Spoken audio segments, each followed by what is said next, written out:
Howdy and welcome here to Cedar Creek Homestead, and I've got a little garden update today for you.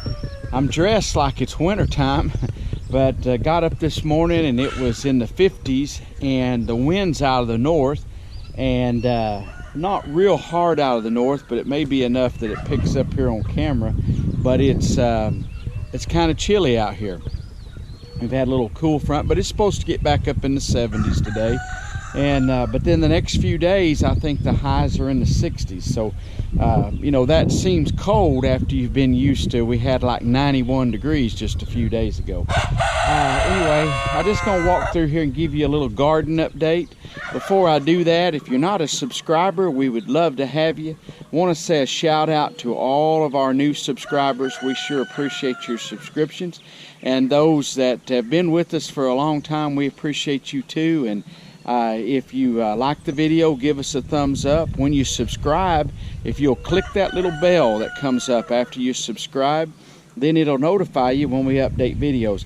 Right now we're kind of in a crisis, a food shortages, food crisis, and so what we're trying to share here is what we do to help alleviate some of those problems. We've been doing it for years.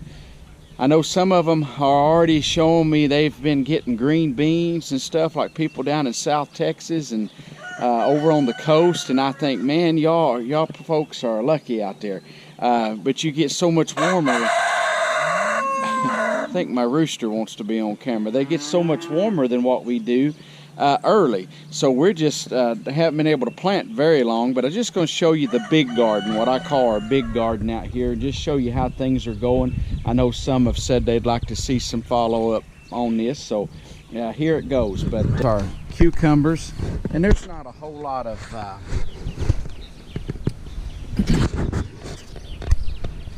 here's our cucumber row, and there's not a whole lot of difference. Now this little cucumber plant has gotten hit a little bit from the hail. It's damaged it. I mean, they're little bitty. There's nothing, I'm not going to pick any cucumbers today off these, by no means. But if you watched my planting cucumber video, there's that one's a pretty little plant that's coming up, but they're coming up all down through here. And this old rooster here, he's wanting to get in the garden. Shh, get out here, buddy. He wanting to get in here and eat, scratch around. I'm trying to keep him out of the garden when the plants are young and tender like this. But some of you up north haven't even got to plant yet. You've been commenting that you've got your stuff ready, but you're having another freeze come through. So I feel for you. But this is a row of beets, and you can see how little those are. And I show you these little plants just so you can kind of recognize them in your garden. Now I mark with this little stake here. I wrote beet on there. If you can read my handwriting, I can barely read it half the time, but anyway, this whole little row here has really come up good with beets, and this little row here is turnips. And look at all those turnips that have come up, and they're starting, some of them, to come on. Now it's going to be a month or so before they're ready to eat, but they're coming along. And here's some squash I started early in coffee cans, and that little plant's really looking good. One thing with squash here, you got to get it started early, because if you don't, the squash bugs get so bad.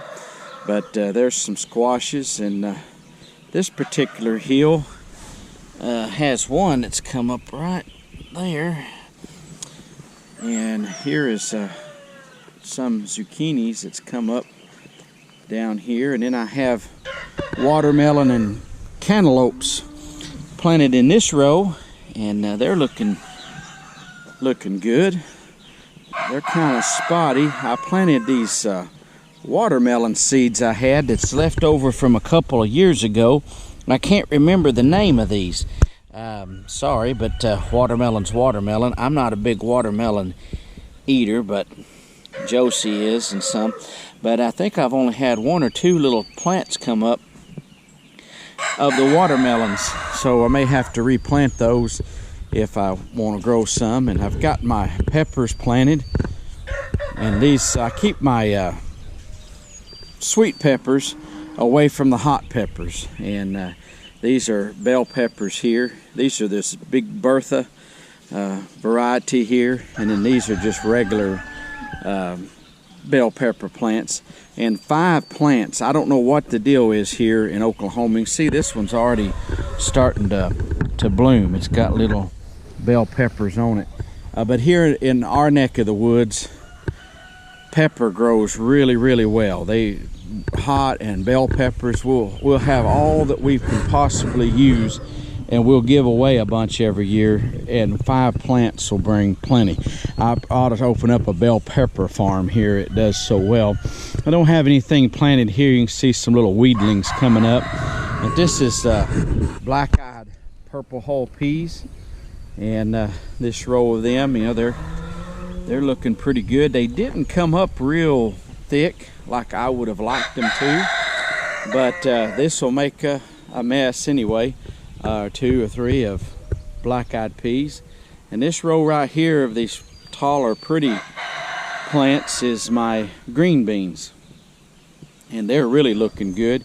It won't be very long, probably in the next few days, and I may do a video of it. I'll come down through here and fertilize these. I'll do a little furrow right down along the side here and probably put some triple 13 fertilize. Works really well. Is what my grandfather did, and others that I know was how they would fertilize theirs. Now I used to take, I had rabbits, and I would come in here with buckets of that and just go down and kind of mulch it and fertilize it at the same time with rabbit manure. But I don't have rabbits anymore. Anyway, here's our okra, and you can see how it's coming up. Some of it in some places is too thick, and if I have a place that's got a very wide opening like right here, I'll probably transplant one. There's some that's got washed out here, probably what was supposed to have been here, and it got washed out when we had a big rain after I planted this stuff. But I'll take one of those and move into these spots. But I don't have very many open spots. It's pretty much, if anything, I'm going to have to thin them out a little bit. And I also come along and fertilize the okra. Like I say, I used to use the rabbit manure. There's a few little spots open down through here. And here's my tomatoes and peppers. This is where I have the hot peppers right here. This is a habanero pepper and a jalapeno. Actually, I got them backwards. This is the habanero. See that lighter color? Now the leaves look bad because we had that hailstorm, and it looks awful. My son, he likes the hot peppers, and he come out here looking at them the other day, and he thought a bug had been after him, but it's not. It's just the hailstorm we had, and it probably would have done a lot worse if I didn't have this baskets around it with the chicken wire. That kind of helps break the hail up a little bit, but it was little pea-sized hail. It wasn't nothing big, but it was bad anyway.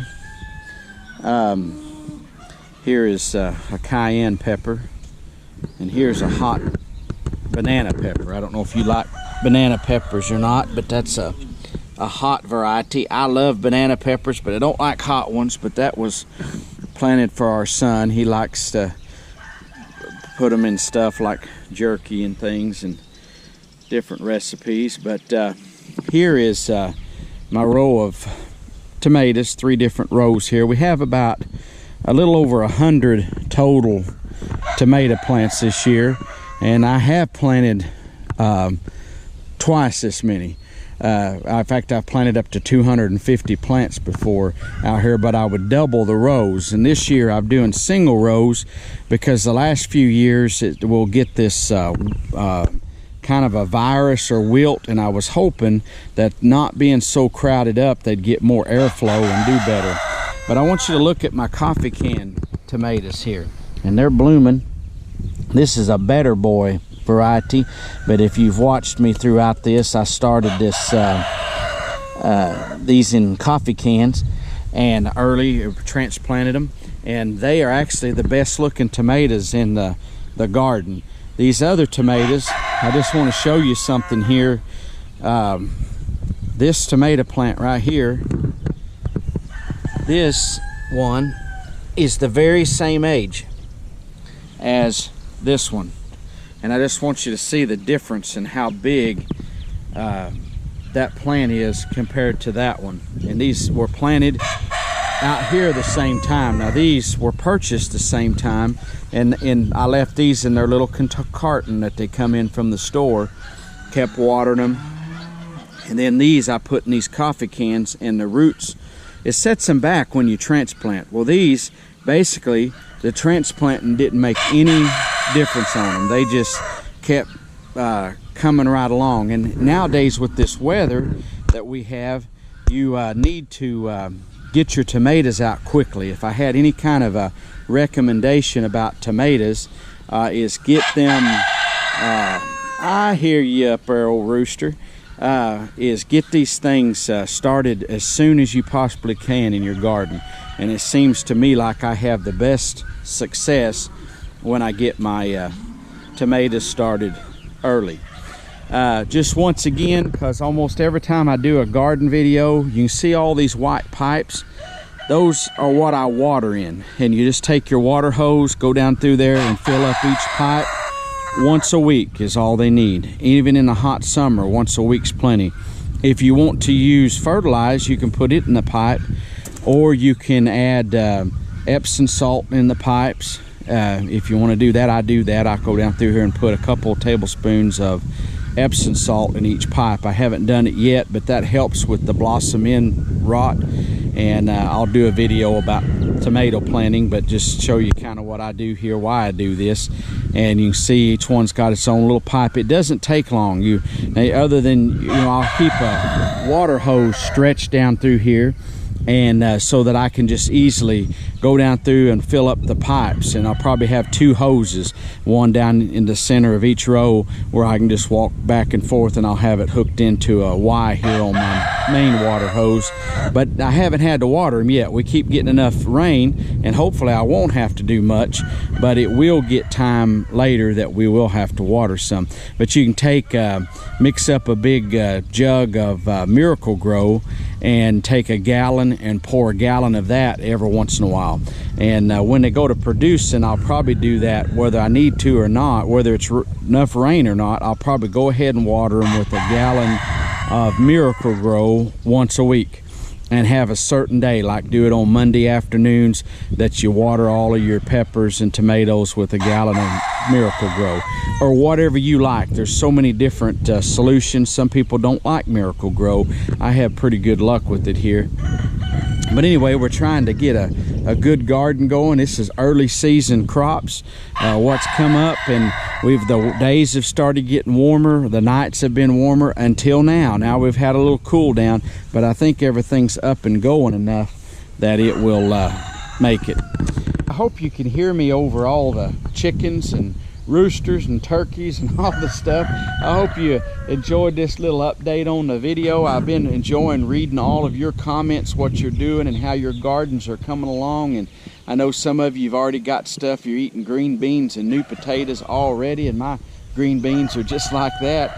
And then some of you have commented that you've got your stuff getting ready to plant, but it's still a chance of freezes and frost. And the further north, we're here in Oklahoma, along that what's called the I-40 corridor, which to me kind of cuts the country in half here, and not very far from I-40. Sometimes you can hear the big rigs running when the wind's blowing out of the south. You can hear them pretty good here at times. But so that's kind of where we are. So it's slowly moving to the north, the warm is, but it will get there eventually. And but we're praying for a great harvest this year, and with God's help, we've done our part. If God is going to have to do the rest, and we're trusting in Him to take care of us. And I hope you're doing well with your garden. I'm going to get off of here now and get started. I've got a lot of chores to do this morning I need to get done around here, but I thought I would try to do an update video and air it every Saturday about our garden, where it's going. And I'll be more anxious when the stuff's big and we can start picking, and it will get big. If you've seen any of my old videos, I've got some out there about gardening, and I have pictures and stuff of the garden, and one little video. It's kind of a music video of everything in the middle of the summer, and oh, it looks so pretty. And so I'm anxious for that again. If the Lord willing, we'll have a nice garden and a nice harvest this year. And it's kind of sometimes tough when you grow outside gardens. I know a lot of people's going indoors with their gardens. I'm still trying to do the old-timey way. Not that I'm against growing indoors, and we may get us a greenhouse, but this is the way it's been done here my entire lifetime. Is it's been outdoors, and it's worked this many years, 51 years, almost 52 years, something like that. Well, I expect it to go a little longer. Hey, I appreciate you. God bless you. We'll see you next time. We're gone.